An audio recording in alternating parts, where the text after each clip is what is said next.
I was measuring out my cranberries and kind of spilled them all over the counter. But there, we have some cranberries all measured out and ready to go.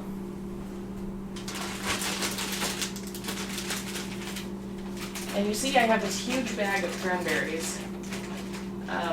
This bag of cranberries is actually what inspired my recipe for the stream today. I don't know about you all, but I get crazy about cranberries when it's time for Thanksgiving and Christmas. And I bought this bag at Costco, threw them in my freezer, and you can see it's a 5-pound bag of cranberries.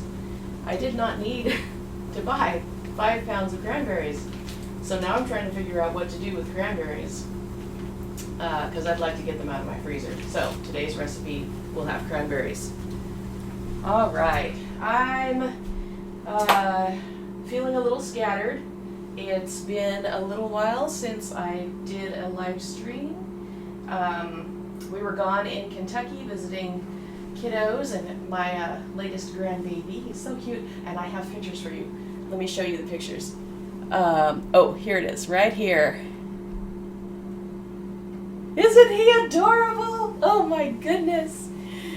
He is the cutest baby. And he is my daughter Sarah's first baby. And he's just so sweet. You can see on the left there's Grandpa holding him and helping get dinner ready in the kitchen, or maybe that was breakfast. Yeah, Dana, I agree. He is the sweetest little thing. So that's why we were not on the live stream last week. We were off in Kentucky visiting kids and soaking up all the grandbaby cuddles we could. Okay, so we're going to start out talking a little bit about Breakwood Beanery and some of the things that I'm looking to get rolling or maybe put a little more effort into for 2022 because, you know, it's January and we are making goals and trying to implement new things for the year. So yes, for 2022, I have been doing for a while a subscription club with certain coffees. I used to do 2 separate clubs, and I'll tell you how it worked.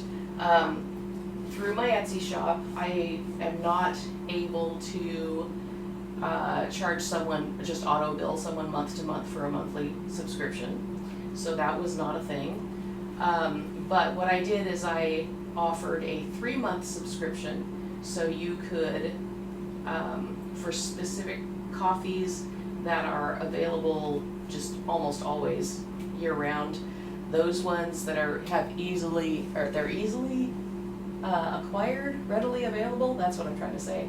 Those coffees that are readily available throughout the year, I did offer a subscription, and I would have you purchase 3 months worth of coffee, and then once a month, middle of the month, I just automatically shipped you a bag of coffee.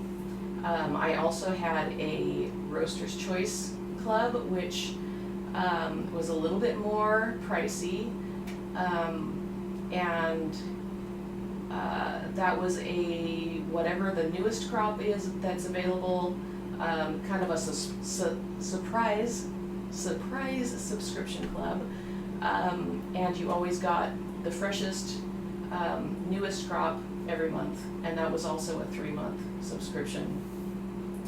But now, I still can't do it on Etsy. So if you're really into buying on Etsy, you're stuck with a 3-month subscription. But if you go to my website, which is bravewoodbeanery.com, I now have a month-to-month subscription that you just sign up for it, you get charged automatically each month, and each month I send you a bag of coffee, either what is it called? The daily coffee subscription or the Roaster's Choice subscription. So those are 2 new things, relatively new things that are available.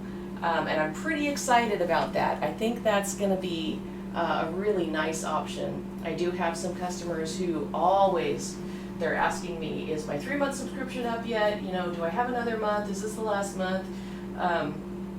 And so I think just to simplify things, the month-to-month subscription could be really, really nice for some of my customers. So yes, I agree, Dana. It is always good to have options. I am not strictly a subscription service. You can buy a single bag of coffee. You can buy a single sample bag, which is only 2 ounces of coffee. If that's your thing, if you want to try something because it sounds interesting, you're not sure if you want to invest in a full bag of something, you can order samples. So yeah, I do like to give people as many options as I can do for them. So that is something that I really want to expand in 2022. Let's see. I would like to, as far as the Twitch stream goes, would really like to grow my community. I do have a Discord channel, so if you want to catch me on Discord, I'm over there.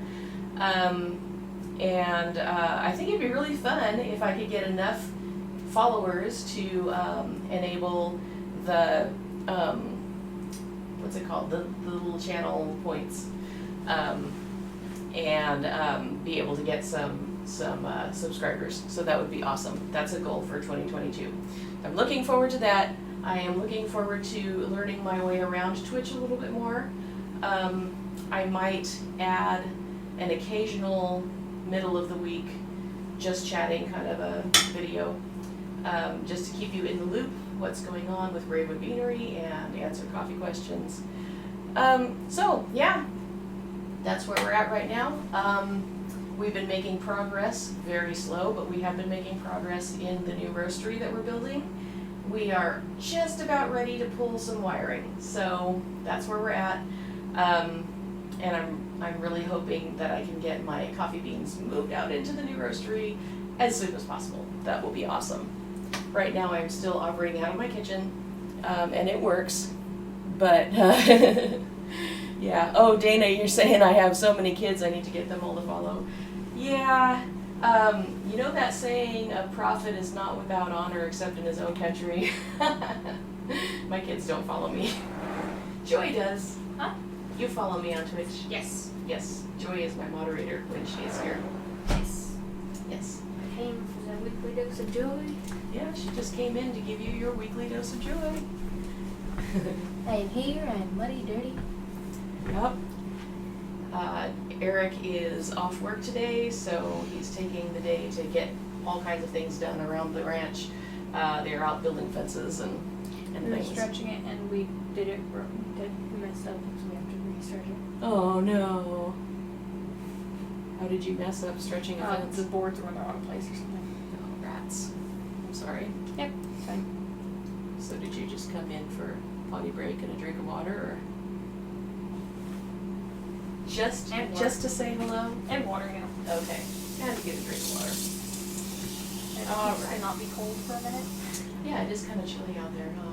And it's very muddy, which is one of the reasons why they're building a new fence. We got to keep the sheep out of the muddy areas so that the grass can grow back, so that they can get in there and graze this summer. There's mud everywhere, but that is the second muddiest place. Yeah. The road is the first. It's gotten pretty muddy out here. Okay, So much rain this year. So much rain. Okay, Bye. so bye. Okay, we're gonna start making some scones. Let me show you the recipe here. Or at least most of the recipe. There it is. Okay, so we're gonna start with 2 cups of flour. Let's see if I can get my overhead camera for you. Let's expand this so I can see more. There we go. All right, we got 2 cups of flour. It's gonna go in here. And 3 tablespoons of white sugar. I have not made scones in a really long time. My children usually do that. My daughter Constance, scones were one of her favorite things to make. So anytime she wanted a treat, we had scones. That was before she decided to get married and stuff. Okay, I need a tablespoon of baking powder. I get to listen to me opening the big old tub of baking powder. It's a big old tub of baking powder. Okay, so there's a tablespoon of baking powder. Here we go, half teaspoon of salt. And I'm going to use some kosher salt.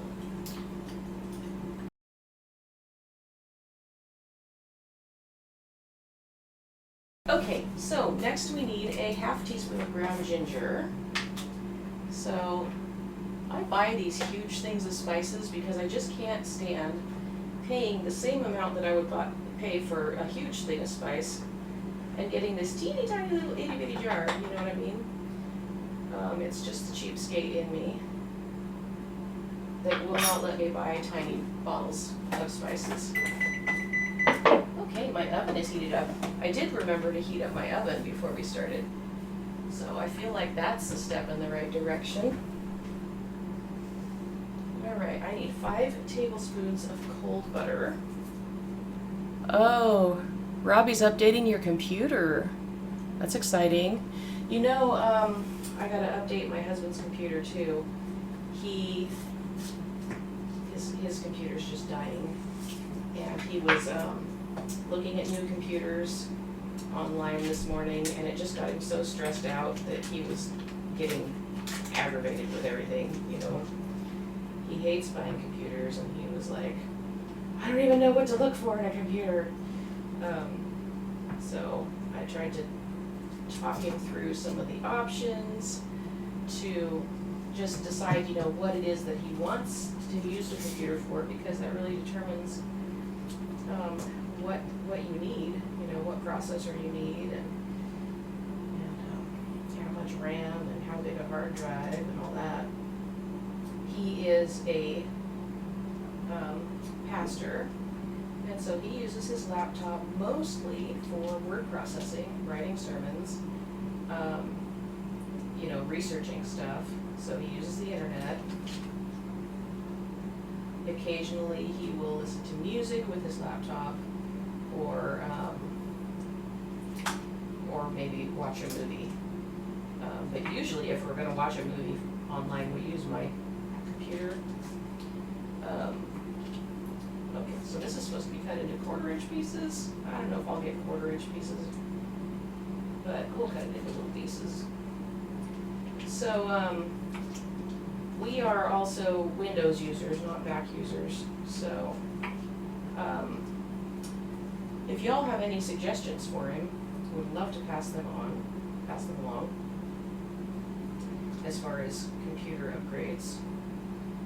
He doesn't do like video stuff, so he doesn't require the same kind of video graphics card that I would want. He doesn't do any gaming, but he does do music, so occasionally he will watch and record some music and do some sound editing like that.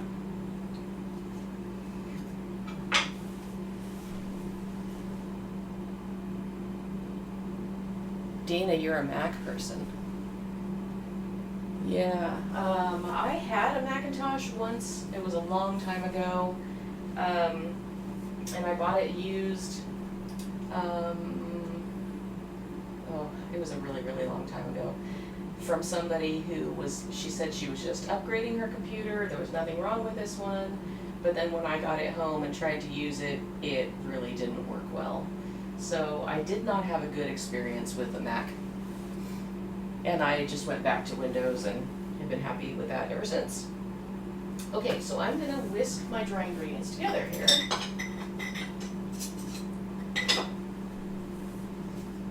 Scooch this out of the way for a second. And then I'm gonna cut in the butter. I kind of thought that this recipe that originally called for blackberries would work with the cranberries, because it was written for a juicy kind of fruit, you know. I didn't want something that was gonna get too sticky with the addition of fruit rather than just taking a plain scone recipe. Alrighty, so now I am going to find my pastry blender. Alright, found it. When you have kiddos helping put stuff away in the kitchen, sometimes you have to be creative, thinking about where things might have gotten put. Okay, so there are my diced up bits of cold butter. And I'm going to work this in here. You know, I almost got my mixer and plugged it in on this counter instead of the one behind me. Because it's like, it's so much easier to just throw things in the mixer.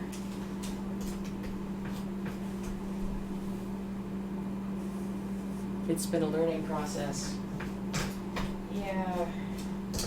I was talking with somebody at church yesterday because we had some technical issues with our computer that runs the presentation with the song lyrics, and we put like scriptures on, we projected on the wall behind the pastor. And that computer is probably older than Joy is, so you know, it really is in need of upgrading. And it just quit, like right in the middle of our worship set. We're singing songs and the computer just stopped working. And so then we were like, well, we're gonna just cut the songs short and go straight into the sermon. And then Joy was actually running the computer, and she like closed the program and opened it again, and all of a sudden she's like, oh wait, it's gonna work. So we did one more song, and then it quit working again, and it was just, it was a very clear illustration to the whole church of, you know, what our equipment state is like and how we need to upgrade things. And so anyway, after church, back to the original part of the story that I was intending to tell. I get sidetracked easily. An older gentleman came up to me as I was buttoning up things in the video booth, and he said, well, I see what your problem is with the computer. You're running HP. Everyone's got their favorite. He just thought that we ought to be using a Mac system, you know. And if we did, everything would be just fine. He was a nice guy, real nice guy. And we had a nice little conversation. But most of the people in our church are more familiar with Windows systems. And so when we were asking for volunteers to help run things, it's a lot easier to at least have a system that they're familiar with in place. So I'm getting pretty close to having my butter all cut in here. And it says to fold my fruit or my berries into my flour mixture gently. Add my heavy cream and mix just until the batter comes together. Okay, so, oh, I still have some chunks of butter.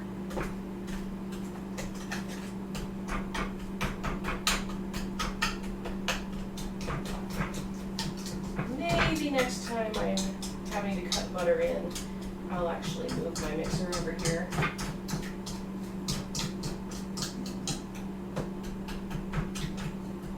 So I have the same conversations with my kids over Android phones versus iPhones.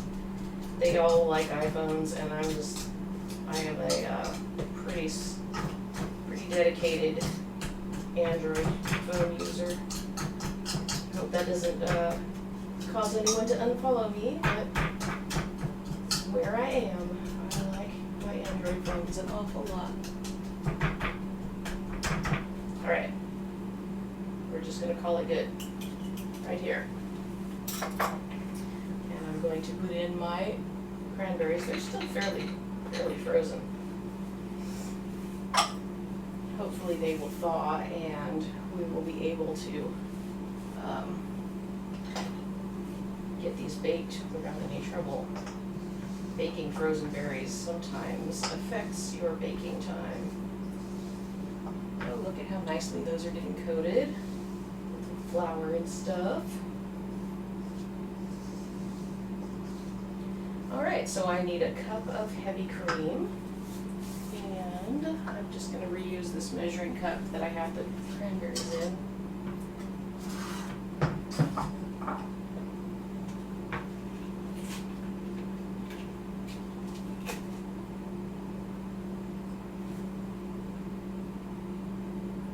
It's pretty solid on top.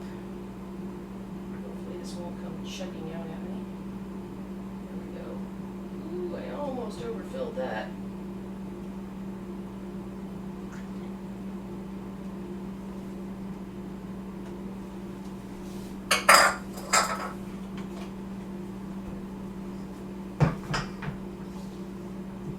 Okay. And I don't actually have any turbinado sugar. This recipe says to sprinkle with turbinado sugar on top, which would make it gloriously crunchy.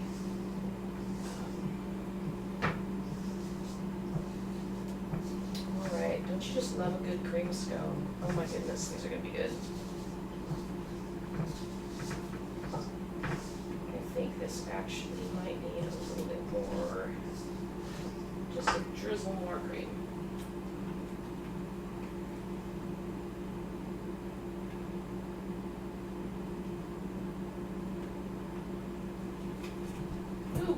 Sorry, didn't mean to bounce the camera like that.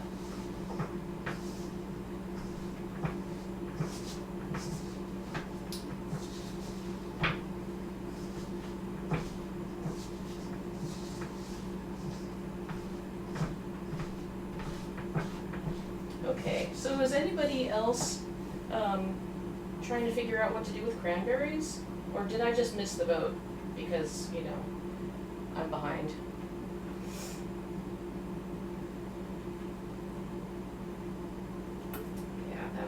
That's going to be wonderful. Alright.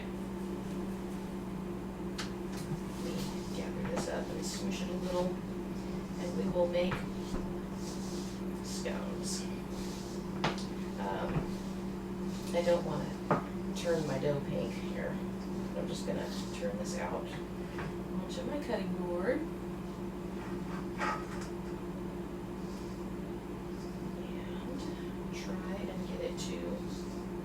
Clump together into one ball of dough, sorta, without overworking it. Have you guys ever made scones? Oh,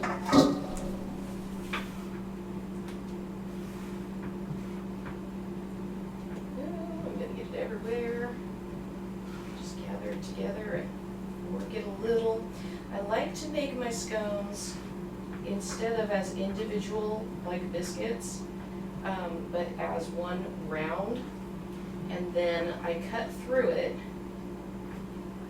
and leave them. I'll show you. I don't know if I can describe it. You just make a flat round thing of dough, right, and then cut through it into wedges, but don't separate them.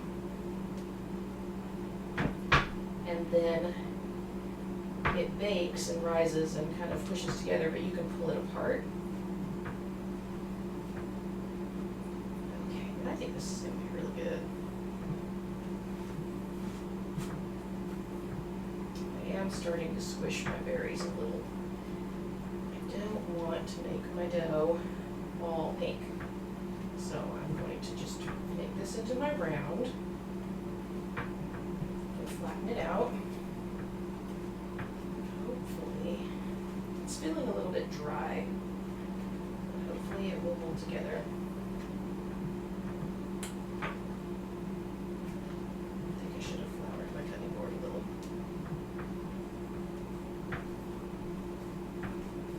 And I'll cut this into 8 wedges.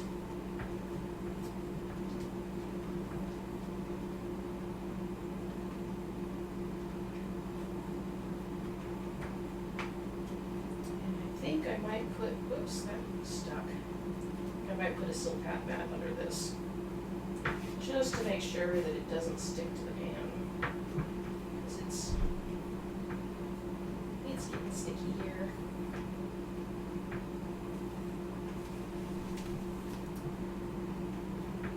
Dana, you've made scones long, long ago in a galaxy far, far away. Oh, that reminds me. I got something to show you.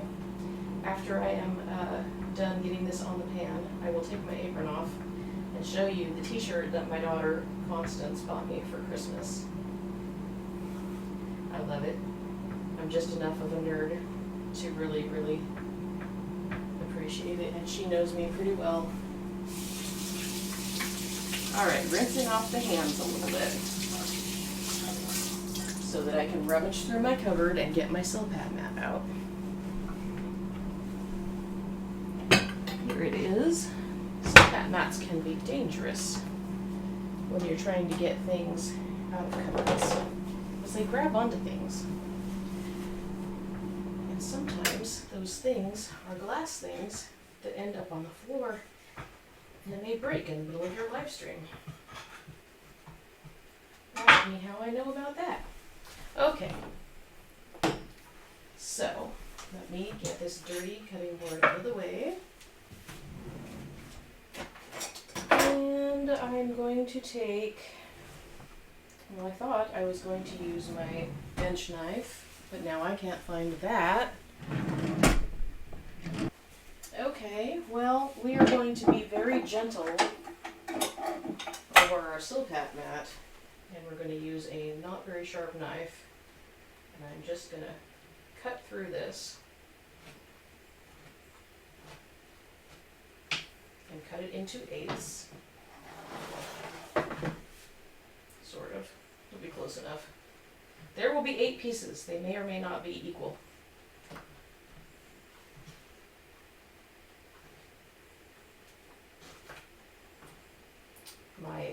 I don't know if you can hear it going crunch through the cranberries. They're still pretty frosty.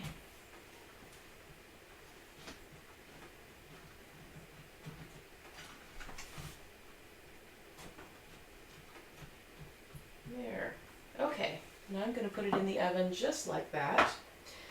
And I will let it bake 15 to 20 minutes. I'm guessing this is probably going to take 20 because those berries are still pretty cold. So I'm just going to throw them in the oven, set my timer, and I will go back to the screen where you can actually see my face. Hello again.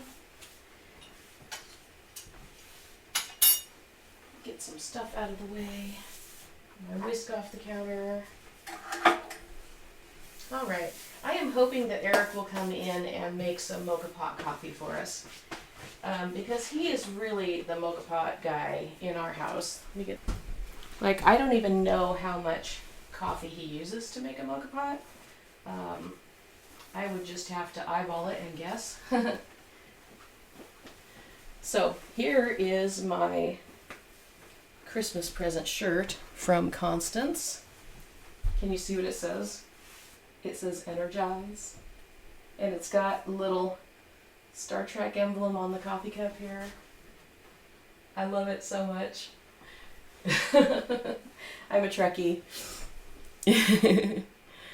Okay, Dana, it was so good to have you here. I'm so glad to see you. Have a great day, and I will catch you hopefully on your stream. So, are you guys into Star Trek, or is it just me? My kids even know all of the original Star Trek episodes.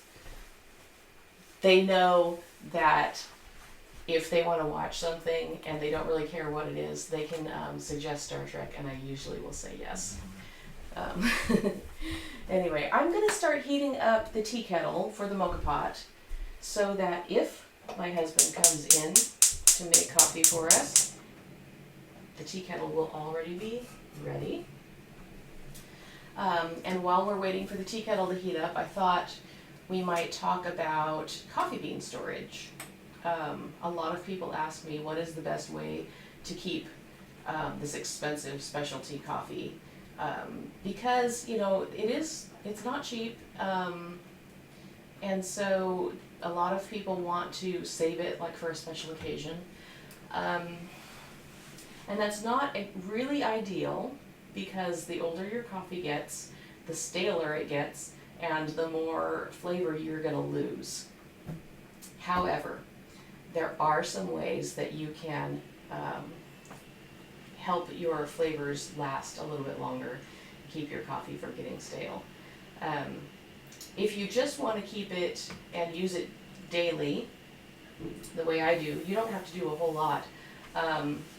The best way to keep your coffee fresh is to keep it away from light, keep it away from heat, keep it away from moisture, and so, seems like there's another thing. Oh, and air. So if you have a coffee canister that vacuums out the air and seals it, that would be a really, really good option. There have been some of those on the market lately, I've seen. Hey Bubba, come on in. You're all nutty. Justin just came in from working on the fence. You gonna say hello? I forgot. I forgot you were streaming. Oh, is Daddy gonna come in? No, I'm just coming in for a second to go to the bathroom. Okay, go ahead. You know, you could use the bathroom in the back hall, and then you don't have to stomp across the carpet. That's what it's there for. Anyway, coffee bean storage. So, for your daily coffee, if you're going to use your coffee up within 2 or 3 weeks, you can keep it on the counter. The best option is to use a canister that is non-reactive, so like not a metal canister, but glass or ceramic. And you want to keep it sealed, and if you have an opaque container, that's best. Yeah, just don't leave it sitting out, you know, open to the air. That's a good way to lose all of the flavor in your coffee. Dana, you're a Trekkie. Awesome. At least I'm not the only one. I love Star Trek. It's just fond family memories, you know, from when I was a kid. We always watched Star Trek. So yeah, but if you want to keep your coffee for more than 2 or 3 weeks, or you have one that you purchased as like a souvenir or something from a trip, and you just want to keep some, you know, try a little bit and keep the rest for another time. The absolute best way to keep it is to vacuum seal a small portion, like what you would use within like a week. In our household, we will go through about 500 grams in a week. We generally make 1 coffee press every morning, and that takes 30 grams. So 30 times 7 would be 210 grams. Then if we allow for extra coffee in the evening, coffee with company, if we have more people, well, if Noelle is home, she'll want coffee. Sometimes Joy wants coffee. So it averages around 500 grams a week for us. So what I would do is I would weigh out 500 grams, and I would vacuum seal that, and then put these little packages, 500 gram packages, in the freezer, and then take one out at a time as I need it. Do not put the coffee back in the freezer, okay? The temperature changes, heating up, cooling down will just completely break down the cellular structure of your coffee beans. So you don't want to do that. That's why you want to take the time to weigh out smaller portions. And please don't put your coffee in the refrigerator for the same reason, because like, how many times a day do you open your refrigerator door? Every time you do that, the temperature is changing, and it's not good for keeping your coffee fresh. Also, coffee works as a deodorizer, so it will suck up all of the bad smells and things that are in your refrigerator, and then you get that in your coffee, and that's not what you want. So now you know how to store your coffee. But feel free to buy, you know, a bag if you think you're going to use it within 2 or 3 weeks. and then just keep it in the bag that it came in with the valve, you know, with the Ziploc seal. Squeeze all of the air out of it and zip it shut. You don't have to put it in the refrigerator. You can leave it on your counter. Our bags are airtight.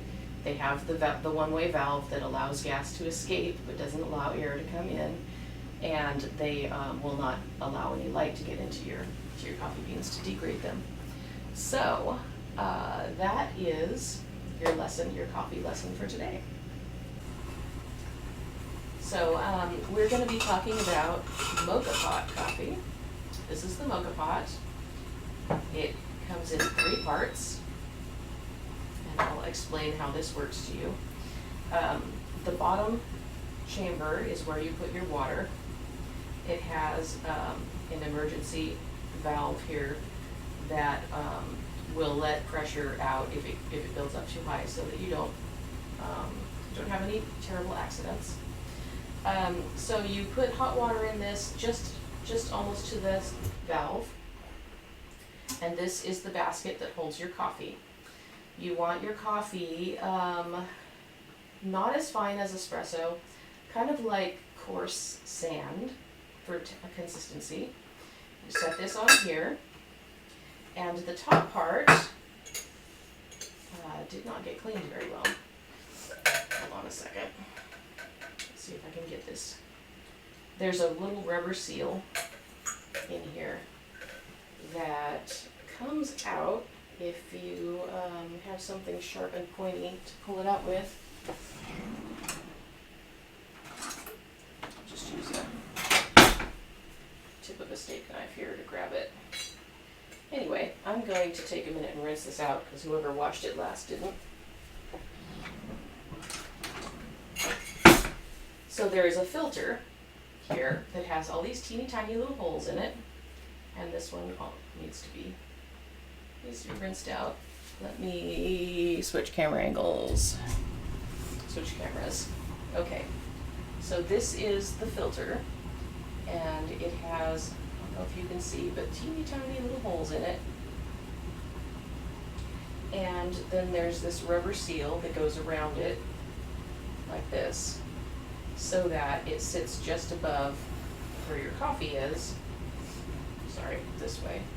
And steam comes up through this tube right here, bubbles up through the coffee, and then trickles down and collects in this, which is effectively your carafe to pour your coffee with. Okay, got that rinsed off. And all right, dry this off. And by the time I get this all put back together again, I bet my tea kettle will be hot.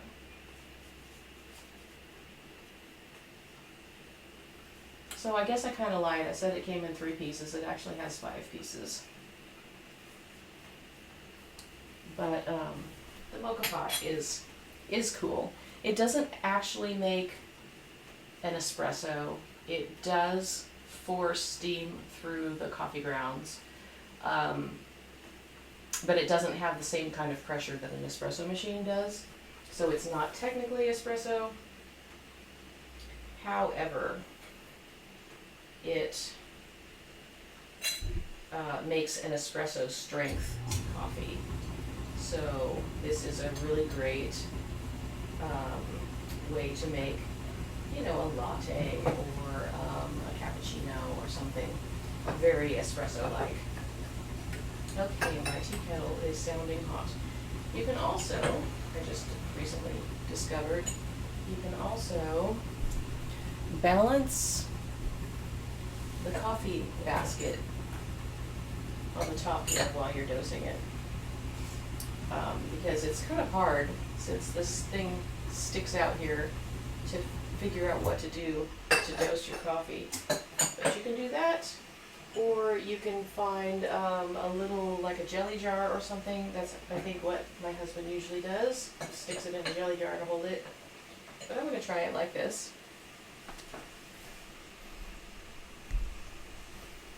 Okay, so I am guessing that it's gonna take about 15 grams of coffee. I don't know this for sure, but I'm gonna measure out about 15 and grind it up, and then we'll see where we're at.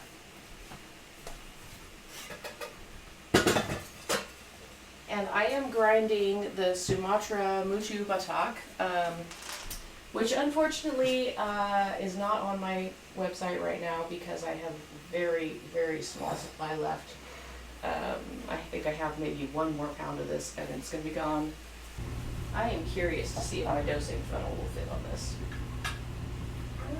Not quite. I might be able to just hold it on there.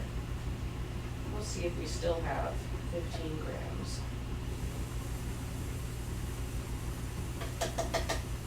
15 goes in the grinder, 15 should come out, right? Yep, exactly, 15. I love that grinder so much. Okay, so I'm going to just shake this, and I'll go back to the overhead view. So I just am going to shake this and make sure that it is level, but I'm not going to tamp it, okay? Just like that, if you can see. And then I will set it here and pour the hot water into the bottom portion of the coffee maker.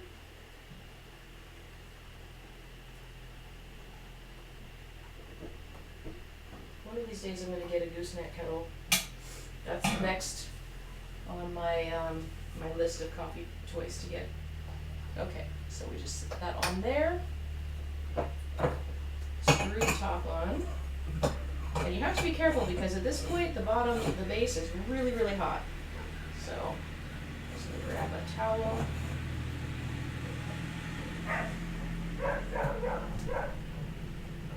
And you need to make sure that you get it cinched on very tightly because you need to create a seal with that rubber seal.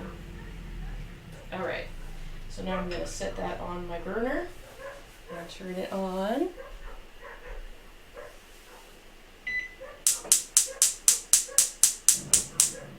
There we go, about medium-ish.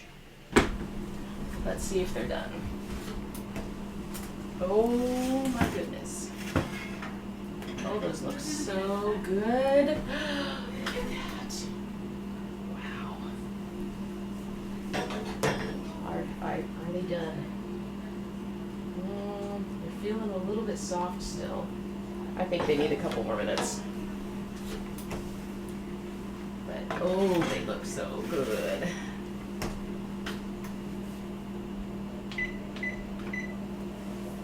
Oh, here, you gotta see this.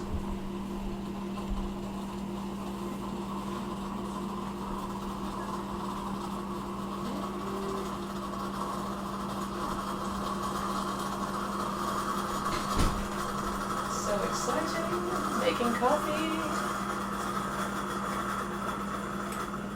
Okay, turn that off.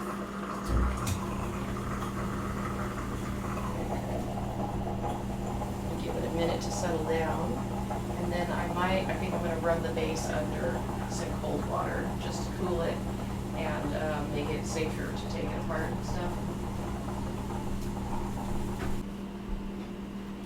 And pour a couple cups of coffee here.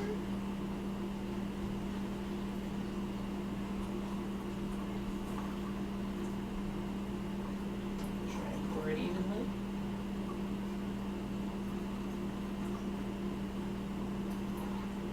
This coffee, the Mutu Batak, always makes me think of caramel. It's so sweet. Very sweet, very rich.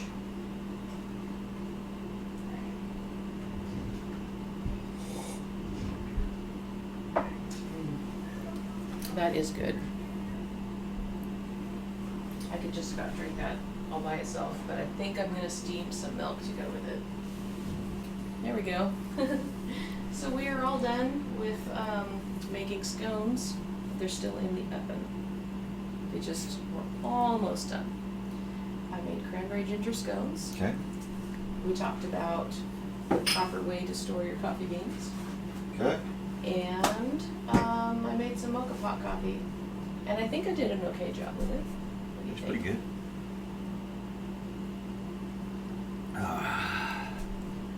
And I made a fence.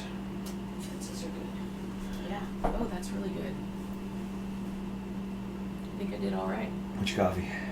The Mutu Batak. And it's rich and it's sweet and it's creamy. And it's working nicely. Okay, so let's see how our scones are doing. Talked about subscription options with the coffee. Is there anything else we need to talk about before I sign off? I think those are good. Coffee. Buy lots of coffee. I love that. Buy lots. It's good coffee. Yes. That's really, really, really good coffee. There, my scones. We will enjoy those after they cool down a bit. We might have to make another batch of coffee. Might. Yeah, so thank you all for joining us on the stream today. We will see you next week, right here, same time, same station. Go check out our website, bravewoodbeanery.com, and see what we have available right now. Can I get it close enough? No. All right, bye.